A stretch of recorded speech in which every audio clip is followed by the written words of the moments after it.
all of the color that we see with our eyes really consists of three colors, red, green, and blue. In their various combinations, they make all the other colors that we see. The camera that I use to photograph art breaks each color down into its red, green, and blue channels.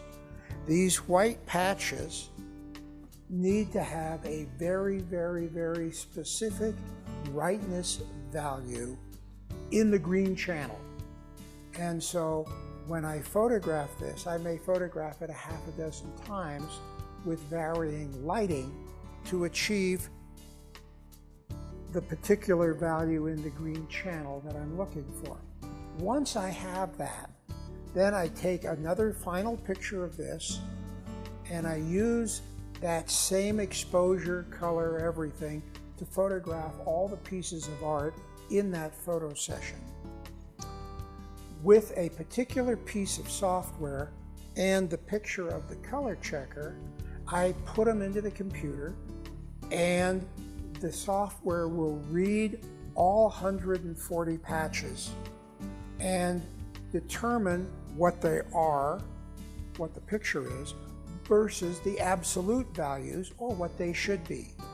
It will then write a mathematical formula to bring what I shot as close as possible to the absolute values. That process, that mathematical formula, is called a profile. And profiling is at the heart of making images of original art. When doing this, my lighting is profiled, my camera is profiled, the computer monitor is profiled, and the printing paper, not the printer, the printing paper that I'm using is also profiled.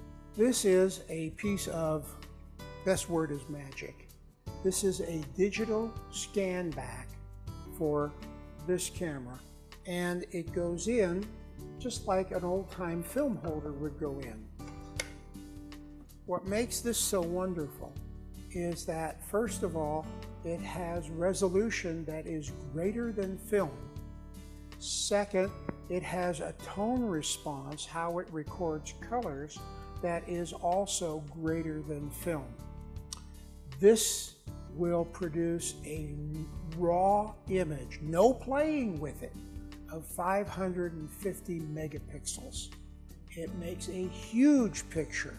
I can make a billboard from this piece of equipment.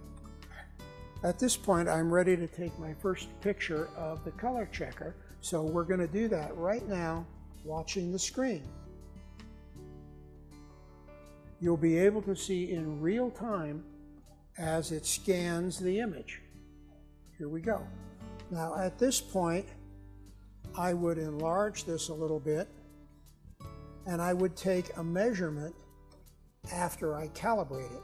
And to calibrate it, I would pick a dark gray, a light gray, and a very light gray.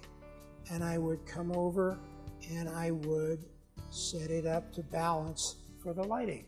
So I have now balanced, and we're going to take a reading of this patch right there.